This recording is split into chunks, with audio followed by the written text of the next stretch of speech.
ఓం సాయిరామ్. సమర్థ సద్గురు సాయినాథ్ మహారాజుకి జై. సాయి భక్తులందరికీ నమస్కారం అండి. మన బాబాగారి దయ వల్ల మనందరం బాగుండాలి, సంతోషంగా ఉండాలి అని చెప్పి మనస్ఫూర్తిగా కోరుకుంటూ ఈరోజుటి వీడియో స్టార్ట్ చేస్తున్నాను ఫ్రెండ్స్. ఇక ఈరోజు వీడియోలో మనం చూడబోయేది ఏంటి అంటే, ఆగు బిడ్డ, ఎక్కడికి వెళ్తున్నావు? నీ కన్నీటి చుక్కకు సమాధానం చెప్పే బాధ్యత నాకివ్వవా? ఈ క్షణం నువ్వు ఈ వీడియోను చూస్తున్నావు అంటే అది నీ అదృష్టం కాదు తల్లి, నా సంకల్పం. నీ గుండెలో రగులుతున్న ఆవేదనను ఎవ్వరికీ చెప్పుకోలేని పరిస్థితిలో ఉన్నావు కదా. నీ కష్టాన్ని తీర్చే సమయం ఆసన్నమైందని చెప్పడానికే నిన్ను ఇక్కడికి పిలిచాను. నీవు పడుతున్న ఈ నరక యాతన నుంచి నిన్ను బయటపడేసే మార్గం కూడా నేను చెప్పే ఈ సందేశంలోనే ఉంది బిడ్డ. ఖచ్చితంగా అది నీ మంచికేనని నువ్వు తెలుసుకోవాలి. ఏమరపాటుగా కూడా ఉండకుండా, మధ్యలో వదిలేయకుండా చివరి వరకు చూస్తేనే కదా నీ జీవితంలో జరగబోయే ఆ మహా అద్భుతం ఏంటో నీకే తెలుస్తుంది. నేను చెప్పే ఈ సందేశాన్ని శ్రద్ధగా ఆలకించు. ఖచ్చితంగా నేను నీతో మాట్లాడడానికే వచ్చానమ్మా, నువ్వు విని తీరాల్సిందే బిడ్డ అని చెప్పి బాబాగారు అయితే మన కోసం ఒక మంచి సందేశాన్ని అయితే తీసుకొచ్చేసారండి. ఆ సందేశం ఏంటి, ఆ సందేశం రూపంలో బాబాగారు మనతో ఏం చెప్పబోతున్నారు వినే ముందుగా మన ఛానల్ని కనుక మొదటగా ఎవరైనా చూస్తూ ఉన్నట్లయితే ప్లీజ్ సబ్స్క్రైబ్ చేసుకోండి ఫ్రెండ్స్. వీడియో నచ్చితే కనుక లైక్ చేసి షేర్ చేయండి, కొంచెం సపోర్ట్ చేయండి. ఇక వీడియోలోకి వెళ్ళబోయే ముందు ఒక్కసారి మనకు తెలిసిన గురువుగారండి, షిరిడి సాయిబాబా ఆశీస్సులతో జ్యోతిష్యం చెప్తున్నారు గురూజీ సుబ్రహ్మణ్యం రాజు గారు. నెంబర్ 1 వశీకరణ స్పెషలిస్ట్. వీరి మొబైల్ నెంబర్ 9908224144. ఎలాంటి ప్రాబ్లం ఉన్నా సరే కేవలం ఫోన్ ద్వారా పూజలు చేసి పరిష్కరించేస్తారు. నేరుగా వెళ్లాల్సిన పని లేదు, పర్సనల్గా మీట్ అవ్వాల్సిన అవసరం కూడా లేదు. ఉన్న చోటనే కదలకుండా, మూడో కంటికి తెలియకుండా మీ మొండి సమస్యలను సైతం మీరు పరిష్కరించుకోవచ్చు. ప్రేమ, పెళ్లి, ఉద్యోగం, రాజకీయం, విదేశీ ప్రయాణం, ధనం నిలకడగా లేకపోవటం, భార్యాభర్తల మధ్య గొడవలు, ఆస్తి తగాదాలు, అప్పుల బాధలు, స్త్రీలు పురుషులు ఎటువంటి గుప్త సమస్యలున్నా సరే నెంబర్ 1 వశీకరణ స్పెషలిస్ట్. మీ మీద, మీ ఇంటి మీద చెడు ప్రయోగం జరిగినా, చేసి ఉన్నా కూడా నరదృష్టి, నరగోష్ట, సంతాన సమస్యలు, భార్యాభర్తల మధ్య, లవర్స్ మధ్య అనుమానాలున్నా, అపార్థాలున్నా, థర్డ్ పర్సన్ ఉన్నా సరే, అత్తాకోడళ్ళ మధ్య సఖ్యత లేకపోయినా ప్రతి ఒక్క ప్రాబ్లంకి చక్కటి సొల్యూషన్ ఇస్తున్నారండి. మీ వివరాలన్నీ కూడా సేఫ్ అండ్ సెక్యూర్గా ఉంచుతారు. మీకే కాదు, దేశ విదేశాల్లో ఉన్నవారు ఎలాంటి ప్రాబ్లమ్స్నైనా సరే పరిష్కరించుకుంటున్నారు. ఎంతోమంది విదేశాల్లో ఉన్నటువంటి వారు, దిక్కుతోచని పరిస్థితుల్లో అయోమయ స్థితిలో ఉన్నవారు ఇప్పుడు గురువుగారికి కాల్ చేసి వాళ్ళ ప్రాబ్లమ్స్ని సాల్వ్ చేసుకొని ఈరోజు హ్యాపీగా లైఫ్ లీడ్ చేస్తూ చాలా సంతోషంగా ఉన్నారు. కాబట్టే స్క్రీన్ మీద ఉన్నటువంటి నెంబర్కి ఒక్కసారి కాల్ చేయండి. మీ ప్రాబ్లంని గురువుగారితో పంచుకోండి. ఖచ్చితంగా గురువుగారు మీ ప్రాబ్లంకి సొల్యూషన్ చూపిస్తారు. ఇక వీడియోలోకి వచ్చేస్తే, బిడ్డ, నీ హృదయం నిండా కూడా పేరుకుపోయినటువంటి నీ దుఃఖాన్ని చూసి నేను మౌనంగా ఉన్నానని అనుకోకు. నీవు రాత్రిళ్ళు నీ తలగడ తడిచేలా ఏడుస్తున్నప్పుడు ఆ కన్నీటి చుక్కలు నేల రాలక ముందే నా కరకమారల్లోకి తీసుకుంటున్నాను. నీవు పడుతున్నటువంటి ఆ మానసిక వేదన, ఈ ఘర్షణ, నీ సంఘర్షణ అంతా కూడా నా దృష్టిలో ఉంది తల్లి. మనుషులు నిన్ను తక్కువ చేసి చూడొచ్చు, నీ శక్తిని తక్కువ అంచనా వేయొచ్చు, కానీ నీ తండ్రిగా నీ అసలు విలువ నాకు తెలుసు. ఈ కష్టాలు నిన్ను కృంగదీయడానికి రాలేదు, నీలోని పట్టుదలను, నీలోని దైవత్వాన్ని వెలికి తీయడానికి వచ్చాయి. నా మాట నమ్ము. ఈ బాబా ఏది చెప్పినా కూడా అది నీ మంచికే కదా. ఈ వీడియో ముగిసేలోపు నీ మనసులోని భారమంతా తగ్గి ఒక నూతన ఉత్తేజం నీలో కలుగుతుంది. అదే ఈ సాయి ఇచ్చే వాగ్దానం బిడ్డ. కాలచక్రం గమనాన్ని మార్చుకుంటున్నప్పుడు నీ జీవితంలో కూడా కొన్ని ఒడిదుడుకులు రావటం సహజం. ఈ సృష్టిలో ఏదీ శాశ్వతం కాదు. ఈ కష్టం కూడా శాశ్వతం కాదు. నీవు ఎదుర్కొంటున్న ఆర్థిక ఇబ్బందులు, నిన్ను వేధిస్తున్న అప్పుల బాధలు చూసి నీవు దిగులు చెందకు తల్లి. ఆకాశంలో విహరించే పక్షులకు ఆహారం ఇస్తున్న నేను నాపై భారం వేసిన నిన్ను ఆకలితో అలమటిస్తానా చెప్పు. నీ కష్టార్జితానికి తగిన ఫలితం దక్కే రోజు దగ్గరలోనే ఉంది. నీవు ధర్మ మార్గంలో నడిచినంత కాలం నీకు ఏ లోటు రాకుండా చూసుకునే బాధ్యత నాది. నీవు చెయ్యాల్సిందల్లా కూడా నీ పనిని నిబద్ధతతో చేయటం మరియు నాపై అచంచలమైన విశ్వాసం ఉంచటమే. నా ప్రార్థనలు మీకు వినపడడం లేదా? నా మొర ఎందుకు ఆలకించడం లేదు అని నీవు ప్రతి నిత్యం కూడా ఈ బాబాని ప్రశ్నిస్తున్నావు కదా. ఒక శిల్పి రాయిని చెక్కి అందమైన విగ్రహంలా మార్చాలి అంటే ఆ రాయిపై ఉలిదెబ్బలు పడక తప్పదు.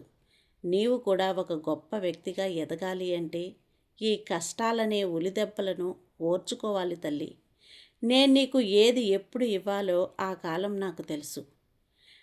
అపరిపక్వమైన పండు తింటే చేదుగా ఉంటుంది. అదే పండే వరకు వేచి చూస్తేనే దాని తీపిని ఆస్వాదించగలవు. నీ జీవితంలో కూడా ఆ మధురమైన సమయం రాబోతుంది. అప్పటి వరకు కూడా సబూరితో అంటే నిశ్చలమైన ఓర్పుతో ఉండు.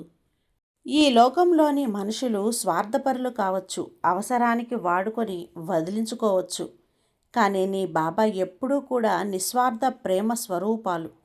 నీవు నన్ను నమ్మినా నమ్మకపోయినా నేను నిన్ను ప్రేమిస్తూనే ఉంటాను. ఎందుకు అంటే నువ్వు నా బిడ్డవు కాబట్టి. నీవు చేసిన తప్పులను నేను ఎన్నటికీ ఎత్తి చూపను. నీవు పశ్చాత్తాపంతో నా వైపుకు ఒక్క అడుగు వేస్తే నేను నీ కోసం 100 అడుగులు ముందుకు వేస్తాను. నీవు ఒంటరివి అని ఎప్పుడూ అనుకోకు తల్లి. నువ్వు నడుస్తున్నప్పుడు నీ నీడల, నువ్వు నిద్రపోతున్నప్పుడు నీ కంటి రెప్పల నేను నీ వెంటే ఉంటాను. భయం నీ మనసులోకి ప్రవేశించినప్పుడు ఒక్కసారి నా పేరు స్మరించు. ఆ భయం మంచులా కరిగిపోతుంది. నీ శరీరానికి సోకిన అనారోగ్యం నిన్ను బాధిస్తుందా? ప్రాణభయం నిన్ను వెంటాడుతుందా? ఈ దేహం నాది, ఈ ప్రాణం నాది. నీవు పడే శారీరక వేదనను నేను చూస్తున్నాను. రోగాన్ని నయం చేసే వైద్యుని నేనే, ఆయుష్నిచ్చే దాతను నేనే. నా విభూతిని నువ్వు నమ్మకంతో ధరించు. నీ రోగాలన్నీ కూడా పటాపంచలవుతాయి. నీ నరనరాల్లో నేను చైతన్యాన్ని నింపుతాను. నువ్వు మళ్ళీ ఉత్సాహంగా అడుగులు వేస్తావు. మృత్యువు నీ దరి చేరినా కూడా నా అభయహస్తం నిన్ను కాపాడుతుంది. నీవు చేయాల్సిందల్లా ఒక్కటే, నీ మనసును ప్రశాంతంగా ఉంచుకొని ఆరోగ్యంపై దృష్టి పెట్టడమే మిగిలింది. నేను చూసుకుంటాను. నీ కుటుంబంలో కలతలు, మనస్పర్ధలు నిన్ను కృంగదీస్తున్నాయా తల్లి? నీ వారు నీ మాట వినటం లేదని, నిన్ను గౌరవించడం లేదని బాధపడుతున్నావా? బిడ్డా, హృదయాలను మార్చే శక్తి నాకుంది. కఠినమైన మనసులను కూడా మంచులా కరిగించగలను. నీవు ప్రశాంతంగా ఉండు. ఎవరితోనూ వాదించకు. నీ ఓర్పు చూసి వాళ్లే నీ దగ్గరకొచ్చి క్షమాపణ అడుగుతారు. ప్రేమే దైవం, దైవమే ప్రేమ. నీవు అందరినీ ప్రేమతో చూడటం నేర్చుకో. నీ ఇల్లు మళ్ళీ శాంతికి నిలయమవుతుంది. నేను మీ ఇంట్లోనే కొలువై ఉండి మీ మధ్య ఉన్న కలహాలను తొలగించేస్తాను. గతం నిన్ను వెంటాడుతోందా? పాత బాధలు నీ కళ్ళలో నీళ్లు తెప్పిస్తున్నాయా తల్లి? గడిచిపోయిన కాలాన్ని మార్చలేమమ్మా. రాబోయే కాలాన్ని నీవు నా సహాయంతో అందంగా తీర్చిదిద్దుకోవచ్చు. నీవు చేసిన పాపాలు కొండంత ఉన్నా కూడా నా నామస్మరణ అనే అగ్ని వాటిని భస్మీపటం చేస్తుంది. నీవు పడే ఈ వేదనతో నీ పాత కర్మను అంతా తీరిపోతుంది. ఇకపై నీ జీవితం స్వచ్ఛమైన గంగాజలంగా పవిత్రంగా ఉంటుంది. భవిష్యత్తు గురించి భయపడకు, అది నా చేతుల్లో ఉంది. నీవు ఈ క్షణాన్ని సంతోషంగా గడపడానికి ప్రయత్నించు. నీవు ఎంతో నమ్మిన వారు నిన్ను మోసం చేశారని, వెన్నుపోటు పొడిచారని రగిలిపోతున్నావా? వారిపై ప్రతీకారం తీర్చుకోవాలని కోరుకుంటున్నావా? బిడ్డ, ప్రతీకారం నీకు శాంతిని ఇవ్వదు. న్యాయాధికారిని నేనే అయ్యి ఉన్నప్పుడు నీవెందుకు ఆందోళన చెందుతావు? నిన్ను మోసం చేసిన వారికి కాలమే సమాధానం చెప్తుంది. వారు చేసిన కర్మకు ఫలితం వారు అనుభవించక తప్పదు. నీవు మాత్రం నీ మంచితనాన్ని, నీ నీతిని వదులుకోకు. నీవు ఎవరికీ కీడు చేయనంత వరకు కూడా నీ తల వెంట్రుకను కూడా ఎవ్వరూ తాకలేరు. బాబా నీ పక్షాన ఉన్నాడని ధైర్యంగా ఉండు. సబూరి అనేది ఒక గొప్ప తపస్సు తల్లి. నీవు కోరుకున్నది వెంటనే జరగలేదని నిరాశ చెందటం భక్తి కాదు, పక్షి గూడు కట్టుకోవటానికి ఎన్నిసార్లు ప్రయత్నిస్తుందో చూసావా? అలాగే నీవు కూడా ప్రయత్నాన్ని వదలకు. నీ పట్టుదల వెనుక నా దీవెనలు ఉన్నాయి. నీవు అలసిపోయినప్పుడు నేను నీ భుజాలపై మోస్తాను. నీవు పడిపోయినప్పుడు నిన్ను లేవనెత్తుతాను. నీ గమ్యం చేరే వరకు నేను నీ చెయ్యి వదలను. నీవు నమ్మకంతో ముందడుగు వెయ్యి. మార్గం నేనే చూపిస్తాను. విజయం అనేది నీ పట్టుదలకు దక్కే బహుమతి తల్లి. నీవు చేస్తున్న ప్రయత్నాలు విఫలమవుతున్నాయని కృంగిపోకు. ఒక తలుపు మూసుకుంటే 100 తలుపులు తీసే శక్తి నాకుంది. నీవనుకున్నది జరగాలి అంటే నీకు అవసరమైనది నేనివ్వబోతున్నాను అని అర్థం. ఓటమిని చూసి భయపడేవాడు నా భక్తుడు కాలేడు. ధైర్యంగా ముందుకు సాగు. విజయం నీ దరి చేరుతుంది. ఈ ప్రపంచంలో ఏదీ అసాధ్యం కాదు. ముఖ్యంగా నా భక్తుడికి నీలోని శక్తిని గుర్తించు. నా నామస్మరణతో కార్మోన్యుకుడవు అవ్వు. నీ అంతరాత్మలో ఏదో ఒక కోరిక గూడు కట్టుకుని ఉంది. అది తీరడం లేదని నువ్వు నాపై అలిగావు కూడా. కానీ బిడ్డ, పసిబిడ్డ నిప్పును కోరుకుంటే తల్లి ఇస్తుందా? అలాగే నీవు కోరుకున్నది కూడా నీకు హాని చేస్తుందని నాకు తెలిస్తే దాన్ని నేను ఎప్పటికీ కూడా నీకు ఇవ్వను. నీకు ఏది ఉత్తమమో, ఏది నీ జీవితానికి పరమార్థమో నాకు బాగా తెలుసు. నా నిర్ణయం మీద నీకు నమ్మకం ఉంటే నీ జీవితం ధన్యమవుతుంది. నన్ను నీవు నమ్ముకో. నీకు శ్రేయస్కరం కానిది ఏది నీ దగ్గరకు రానివ్వను. లోకంలో నీకు సహాయం చేసేవారు ఎవరూ లేరని బాధపడుతున్నావా? దిక్కులేని వారికి దైవమే దిక్కు. నీవు అనాథవు కావు తల్లి. నేనున్నాను. నీకు ఎక్కడ ఉన్నా, ఏ స్థితిలో ఉన్నా నన్ను ఒక్కసారి స్మరిస్తే చాలు. నీ పిలుపు అందుకొని నీ దగ్గరకు వస్తాను. నీ కన్నీరు తుడిచే బాధ్యత నాది కదా. నీవు నాకు నీ హృదయంలో కొంచెం చోటునివ్వు. నేను నీ జీవితాంతం కూడా నీకు తోడుగా ఉంటాను. నీవు చేసే దాన ధర్మాలు వృధా పోవు తల్లి. ఆకలితో ఉన్నవారికి అన్నం పెట్టినట్లే నీవు కూడా బాధలో ఉన్నావు కదా. నీ బాధను నేను తీరుస్తాను. నీవు ధైర్యంగా పోరాడు. నీ సారథిని నేనే అవుతాను. నేనుండగా నీకు ఓటమి ఎలా సంభవిస్తుంది చెప్పు? పరిస్థితులు నీకు వ్యతిరేకంగా ఉన్నా సరే విజయం మాత్రం నీ పక్షాన ఉండక తప్పదు. భయంతో వెనకడుగు వేయకు. వీరుడిలా పోరాడు. అసలు నీకు నా ఆశీస్సులు కవచమై నిలుస్తాను. నువ్వు ఏది చేసినా సరే అది నీ మంచికే చెప్తాను, నీ మంచికే చూస్తాను. నా బోధనలు నీకు కఠినంగా అనిపించవచ్చు, కానీ అవి నీ జీవితంలోని అజ్ఞానాన్ని తొలగించే జ్ఞానదీపాలు. గురువు మాట శిరోధ్యానం. జ్ఞానదీపాలు గురువు మాట. నా మాటను ఆచరిస్తే నీకు ఈ లోకంలోనే కాదు పరలోకంలో కూడా శాంతి లభిస్తుంది. నా మాటపై గురి ఉంచు.